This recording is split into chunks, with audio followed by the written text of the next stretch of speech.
Listen to the Vibes. Welcome, everyone, to another episode of Listen to the Vibes. And I'm happy to welcome Gary Simonds here. He is an author, a professor, neurosurgeon, and a speaker. So we're going to get to know him, and we're going to talk about burnout today. So I'm very interested in this topic, but tell us a little bit more about you. Well, yeah, I think you covered most of the bases there. I've for a career, I was a neurosurgeon for a few decades there. Started out in the military as a neurosurgeon at Walter Reed, and then eventually, upon leaving the military, was at a couple of places, ending up at Virginia Tech and Roanoke, Virginia, and but I retired a few years ago for a number of reasons. But I continue to teach at Virginia Tech at multiple levels. But as you've noted, have been writing a fair amount, and particularly focused on the subject of burnout. And frankly, I've focused mostly on burnout, excuse me, in various healthcare personnel, but the reality is it's pretty universal. Most of the stuff we've come up with is applicable all the way across the board. I have a son who is a nurse, and he was going full, he was into it, right? And then all of a sudden he's like, "Dad, I want to do something else." I go, "Well, you've come so far. You've gotten these degrees and certifications, licenses, whatever."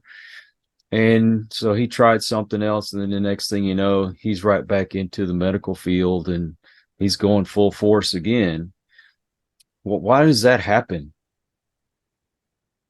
Yeah, there's a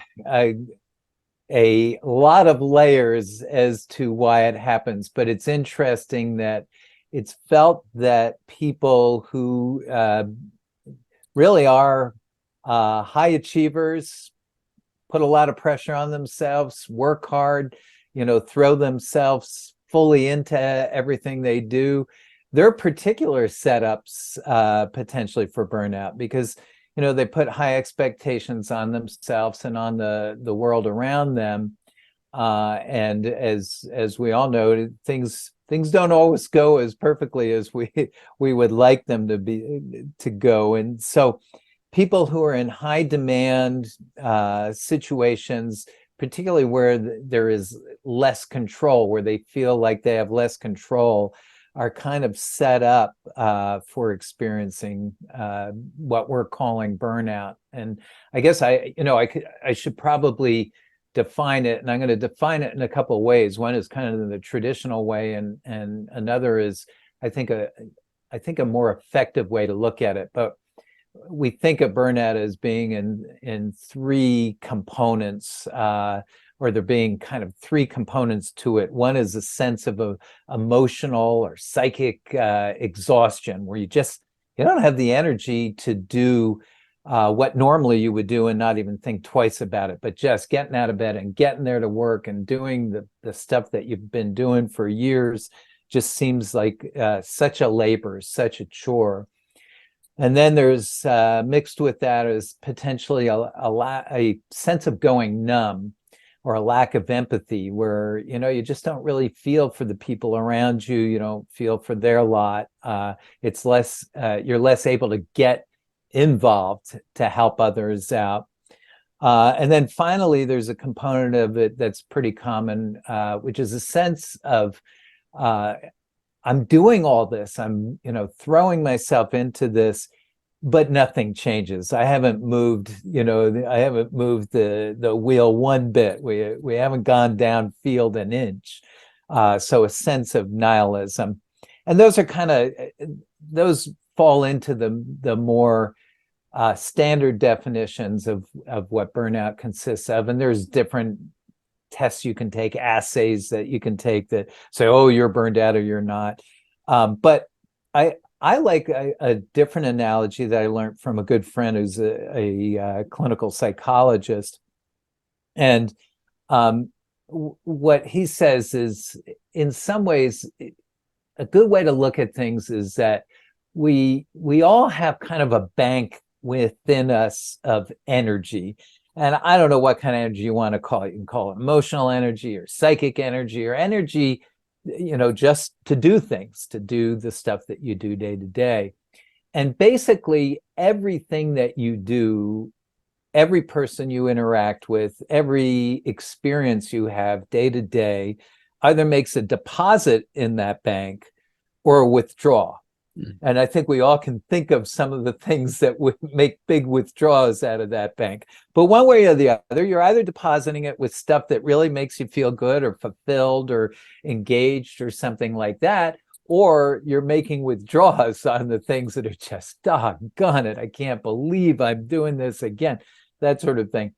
And I think a good way to look at burnout is you reach a point sometimes where you're so overdrawn, you've withdrawn so much that the standard stuff that you do, you and I were talking about going to see a musical show a little while ago, right? And standards, the stuff that normally would really fill you with energy and zeal and happiness, and the stuff that you give you that sense that I want to engage the world, it just doesn't work anymore. You try it, you try different things that normally would bring you benefit or recharge your batteries or bring that energy back up, and they're not working. And that would be what I would consider a state of being burned out, that the usual stuff isn't doing it. You can't get that bank account into the positive again. Well, I noticed that whenever I started doing this whole podcasting thing, at first, I was so excited and I didn't care if only one person listened. I just wanted to do it. And then I started meeting some, pretty famous people that would come on the show, and I still wasn't getting very much engagement. I was still going full force. And then all of a sudden it's like, why am I still doing this? Nobody wants to watch or nobody wants to listen. And then all of a sudden the numbers started going up, and it's like, oh, maybe I can do this. And I kept it up, and then it slowed down. Then it kind of plateaued for a while. That's when I started feeling the burnout, and I just want to go watch TV. I don't want to mess with this today. And then all of a sudden the numbers go up. I'm excited, but how do I deal with those in between when it's kind of plateaued? Yeah, there is not necessarily one single answer out there, and we were saying, we have 3 books out in the nonfiction realm talking about it. But one of the things that we talk about a lot is we tend to be very focused on others. So you're involved with the podcast, you're worried about the listeners, you want to make sure the guests are happy and that they're getting what they need out of it. You are very focused on the external world, and certainly in the medical world, our patients become the ultimate focus, and we want to make sure that we're doing everything for them. But any of us in any of our jobs can reach a point where we just forget to keep track of ourselves completely. We stop thinking about ourselves at all, in terms of how we're doing, in terms of how we're feeling, in terms of what makes us feel good, what makes us feel bad, what is bringing us joy, what's bringing us sorrow, and what brings us up, what brings us down. All those sort of things we start to lose track because we're so focused on the external world. So one of the first steps that we would propose in taking on the world of burnout is to start focusing a little, at least, on oneself. We call it self-compassion. You can call it self empathy. Some people would call it emotional intelligence, but it's the idea that we every so often take stock in how we're doing, and potentially, if we can do that with some regularity, we may catch ourselves before we get too far down. And this is just a simple starting gun here. This isn't the whole deal, but this would be, I think, before we do anything else, the first thing we have to do is allow ourselves periodically to take stake in where we are, what we're doing, how we're doing, and not feel guilty about it. So often we'll feel guilty if we're not focused on everybody else. And then you got to have a second component to that, is the willingness to do something about it, to actually care for ourselves. So it does no good if you recognize, yeah, I'm starting to slump. Then if you're starting to slump, you want to try to figure out, well, then what can I do? Or in the previous analogy, what can I do to just start making deposits? What can, just keep making more and more deposits, and, hopefully take some of the sting out of the withdrawals, make the withdrawals less, take less out each step. Now, these are very general. It all comes under a concept of what we call building resilience. And that is the idea that no matter how tough the times are, we find ways to come through them without getting beaten up too badly. Maybe even come through tough times stronger for it, if we can figure out how to balance out, the stuff that's making the withdrawals with stuff that may be making deposits for us. So when we started analyzing this, and you look at this stuff across the board, in a lot of fields of medicine and psychology, when somebody has a problem, we tend to be very problem oriented, and we look at the problem and we say, well, how did you get there, and how do we, how do we fix that problem, as opposed to potentially saying, okay, let's look at the people who aren't having the problem, and what are they doing to keep from getting the problem. And that would be the concept of building resilience. That is, they say, for example, that 50% of doctors are burning out, and so we say, okay, what are the 50% who aren't burning out doing? And this idea, again, of self-compassion and self-care raised way to the top. And then there's we go through a list of 70, 80 different types of techniques and strategies that people can use to try to, again, make more deposits in those banks. So another good example, I'm just going to give you a few examples because we could go on with this for hours, but another good example is that, for example, as we reach particularly middle age, and particularly men in middle age, we tend to lose many of our relationships. We tend to cut back on friends, on people we care about, on family members that we feel close with, and we tend to isolate ourselves more and more. And it's been looked at that the loss of relationships really correlates well with the susceptibility to burnout. And the more good, solid relationships you have, it doesn't have to be numbers, but good, solid relationships that you maintain, or in other words, stay connected with the people you really care about, the more resilient you are, the less likely you are to burn out. And yet we as men typically really narrow it down. And when I talk to people like this, I see them nodding. I see, well, how many are you down to? Maybe one or two. And I'll say, well, what does that mean? How often do you hang with them? Oh, maybe once every 3 years. And you go, well, see, that's a little bit of what we're talking about.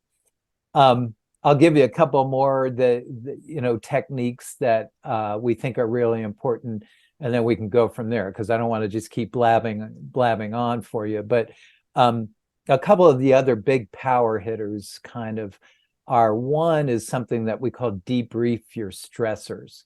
And that is, as if we are able to look at ourselves and look at what's bringing us down, we're more able to recognize, man, this is the sort of thing, as you interact with the world and something goes on and you say, oh, this is the sort of thing that clearly brings me down.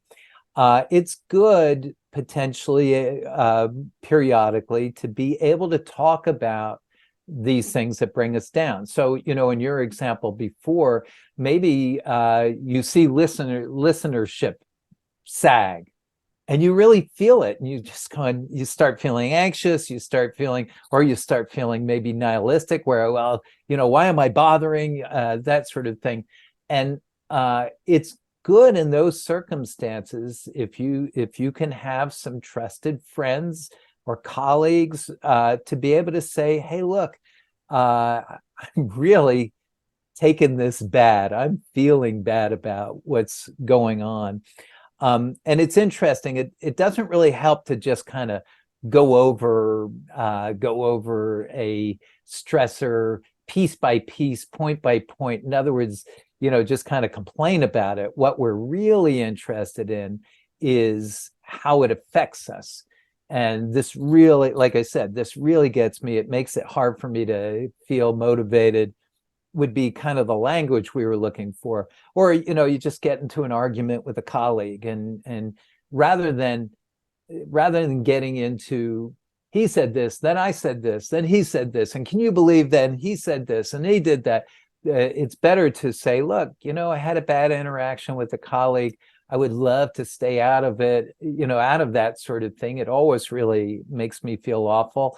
I don't go in meaning to have a bad interaction, but something sets me off. And, and to be able to kind of review these stressors and just being able to talk about them that way has been shown psychologically to really take out a lot of their bite. So in other words, when we go back to the original metaphor, if you will, it just means you are withdrawing less out of the bank if you're able to do that. And then the flip side, which is even more important, that we cite, is to be able to harvest. We use the term harvest uplifts. And that means that despite the stresses that we face every day, we also generally have a lot of neat things going on around us. And it doesn't have to be an absolute neat thing for us, but there are neat things going on around us all the time that normally would make us happy. But we tend to get focused sometimes on the stressors. And so what we ask people to do is to literally hunt for things that make them feel better. Take a cue card or your phone or something, every day for a week or two if you're feeling down, and say, and search out the stuff that put a smile on your face. Maybe it was just a good cup of coffee. Maybe it was the barista was nice to you. Maybe you heard a song you hadn't heard for years and it brought back a good memory. But write a few down every day for a while. And then, just before you go to bed at night, take a look at those and recognize that there is a lot of good stuff going on in your life, even though those stressors are there. So what you're doing is you're training your brain to kind of search out these things. And after a while, you don't have to make yourself do it. Your brain will simply do it for you. You'll start noticing these good things that go on in your life. So these are some examples. They're just a few examples, but those are, they're kind of power hitters. They seem to work and they have a lot of psychological background to them. So that would be some starting points. My wife reminds me why I started doing this in the first place. Well, let's just say this particular show. I used to do nothing but paranormal, and that's more entertainment. But when I started doing this, I wanted to help people. And she said, you do this. You said that it didn't matter if it was just one person out there that you helped. And I do believe that, as long as there's one person out there that's listening that I can help, I'm doing what I set out to do.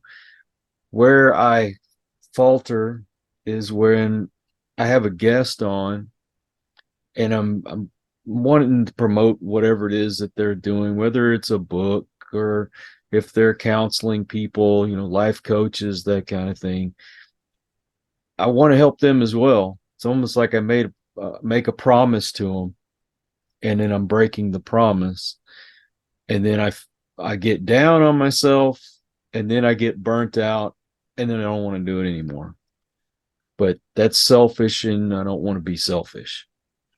Yeah, and I think that's all very natural too, Kyle. I think for example, do you ever get listeners email you or text you or contact you and say thank you for this show? I'll get a message every once in a while. Usually it's a comment on the video. Yeah, and I think that's the type of thing, that's an example of a great uplift. And we're going to focus on, doggone it, did I reach enough people? I have this novel that's out, and it is still burnout based. And, I worry, I'm not looking to make big bucks out of it, but I want people to read it because there are parts of it that I hope they'll want to discuss. Even has paranormal in it, by the way. But I want them to see what burnout looks like. It's about a doctor, it's about a surgeon, and how it can arise, and then how it affects them.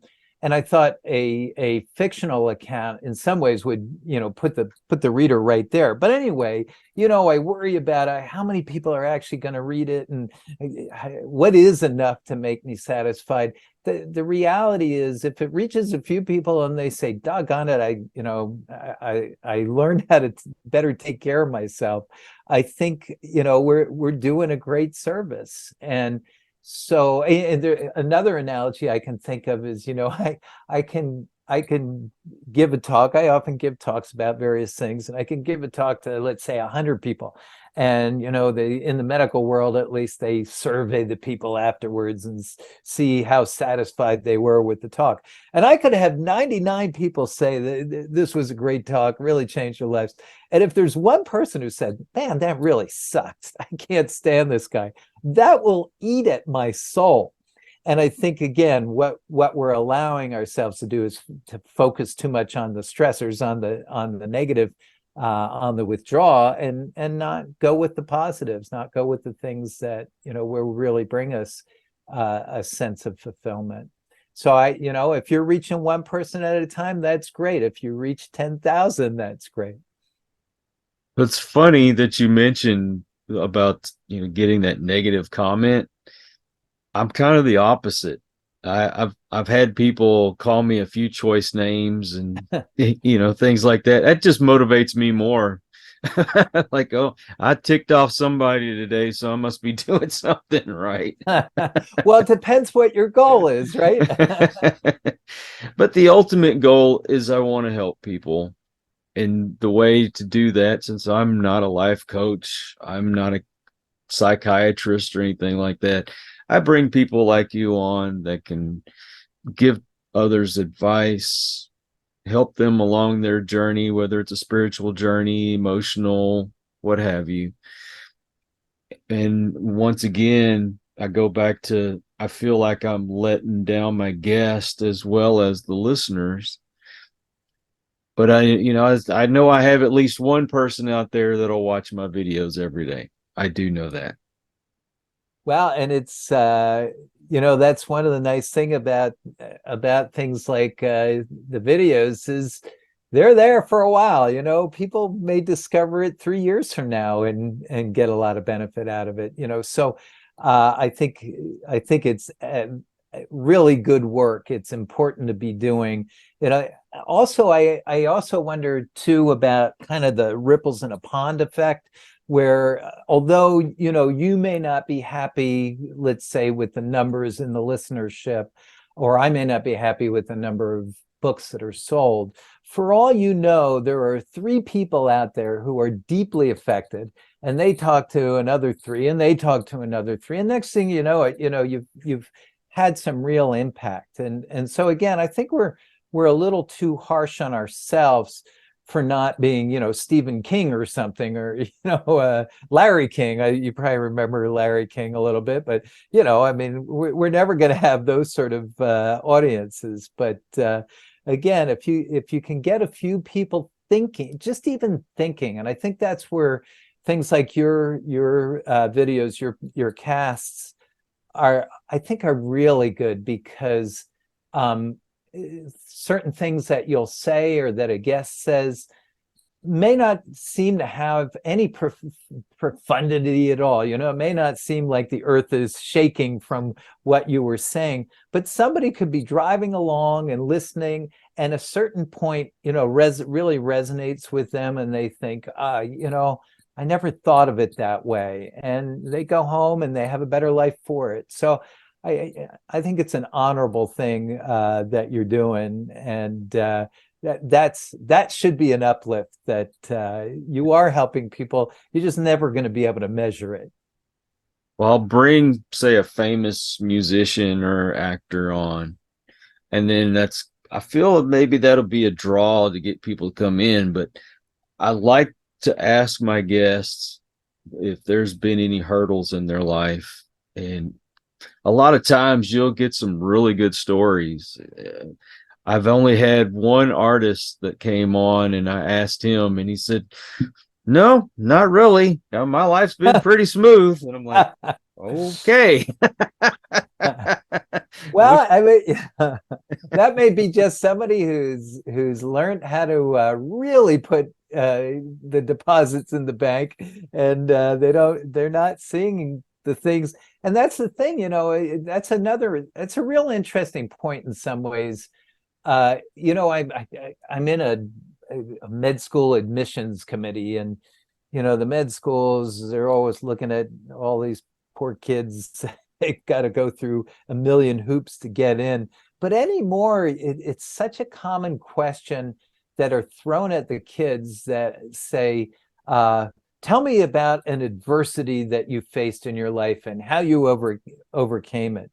And these kids begin to think, oh my God, I got to have a bidding war. I got to have a story of, just horrendous adversity. And some of the kids do. I mean, they come from unbelievable situations, and other kids, they grew up in a situation with loving parents, and had it relatively okay, and weren't able to just talk about when their house was on fire and hit by a tornado or whatever. But one of the points that I think is that I don't think you can compare people's suffering, if you will. I think different people face different things differently, and it's all about your response. So it may be that some of these people, maybe that artist who said, no, I never really had a problem, maybe he had tons of problems, but he just had a whole different approach, and other people, where it might seem trivial to us, saw it as a major problem in their lives. But that's really what matters, is how it affects them and how they respond to it. I wanted to ask you if you counsel people one-on-one, or is just like a group of people? Well, we where this all started, frankly, is so I'm going to give you a little story here, but I was running a neurosurgery program at a big hospital, and I had a big team. I had somewhere on the order of 10 neurosurgeons, and a bunch of residents, and a bunch of physician assistants, and a million nurses and nurse assistants. And I mean, it was a big team. But I kept getting these formal complaints basically about everybody on the team. And, they were coming in sometimes 30, 40 a month. And I'd be lying if I said none were about me. But getting these complaints about how the team was behaving, how members were behaving in the hospital, snapping at people, being sarcastic, yelling at people, denigrating people, that sort of thing, just being nasty people. I mean, just basically being jerks. And I hit a point where I was just like, doggone it, what am I going to do? Am I going to just have to start firing people? Or, is there something behind this that's going on? It's a stressful world. I mean, we deal with a lot of death and dying and crisis and emergencies. And then you have the hospital administration, always telling you what you need to do and have to do and all that sort of thing. So it is stressful enough. And I hit on the idea that it could be burnout. I didn't know that much about it, and I started reading up on it. And I tried various things with the team, but wasn't getting very far. And I ran into, by happenstance, basically a world authority on burnout in physicians. He had treated thousands of physicians through the years. And the sense was that, and his thing is that, his name's Wayne Sotil, but his thing is that most bad physician behaviors in general are often related to burnout. That once you hit that state of emotional exhaustion, kind of all your idiosyncrasies come out. You don't have any filter anymore. So when you're pissed off at somebody, instead of burying it, it just comes out. Or when somebody says something that doesn't seem all that bright, you're sarcastic, and just these things come rolling out with that because you just don't have the energy to suppress it. And his contention is that, most people in medicine are very nice people, but when they burn out, all these bad behaviors start coming out. Well, anyway, much credit to my system. They allowed me to have him around a lot. And we worked with my team initially for many months, but it was like a miracle. All of a sudden, the complaints disappeared, and then my team started winning awards all over the hospital. I was getting all these congratulatory letters on how nice everybody was, and it made me a convert. I was just like, doggone it, this is real, and it works, and they're right. Most people in general are nice people. And so something turns them into snarling, rabid dogs for one reason or the other. So anyway, to answer your question, from there, we kind of made it more of a roadshow. We put out 3 books on it, and then give lectures to various places, usually medical, because we kept the books medically oriented simply because what I know. But again, this stuff is universal. There's most of the stressors that we talk about, everybody faces. One example might be multitasking. We say that in medicine, everybody's got to multitask. You are constantly multitasking. But the reality is that's modern life.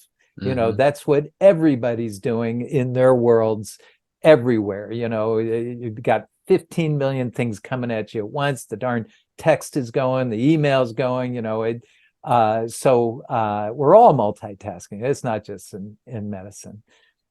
So stuff like that.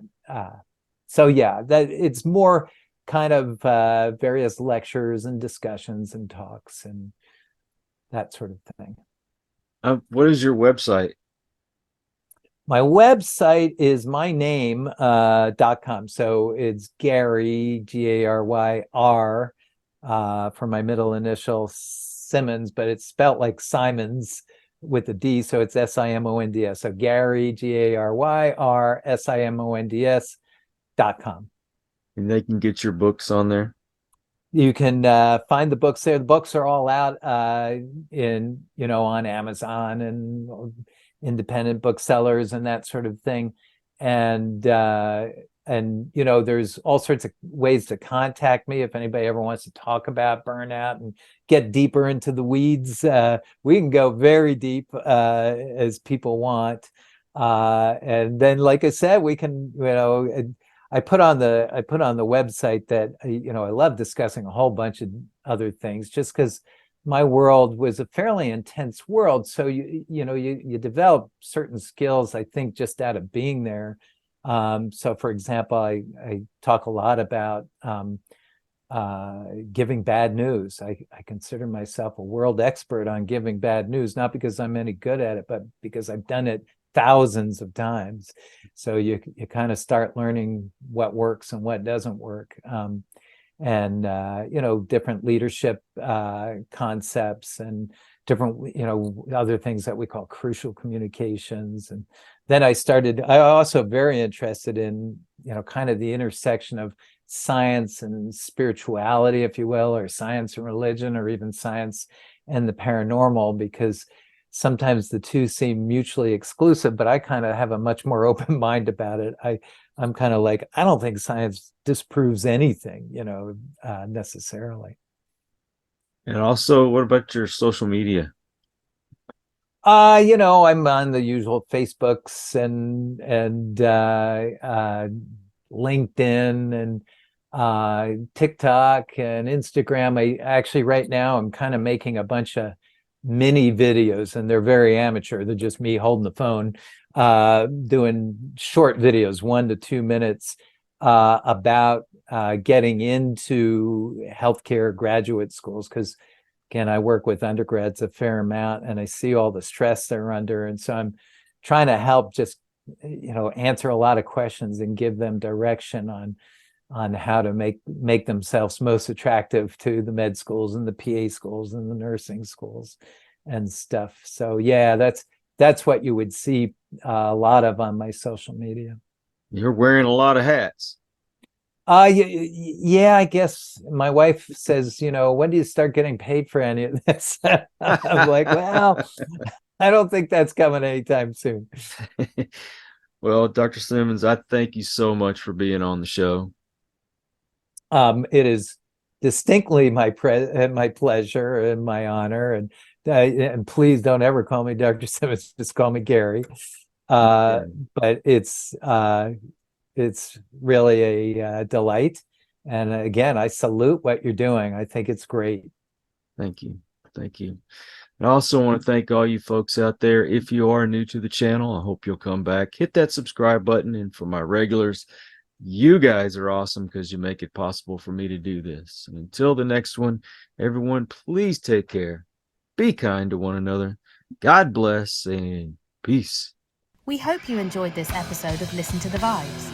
You can catch us on Buzzsprout or wherever you listen to your favorite podcasts, and on YouTube. Follow us on Facebook at The Vibes Broadcast Network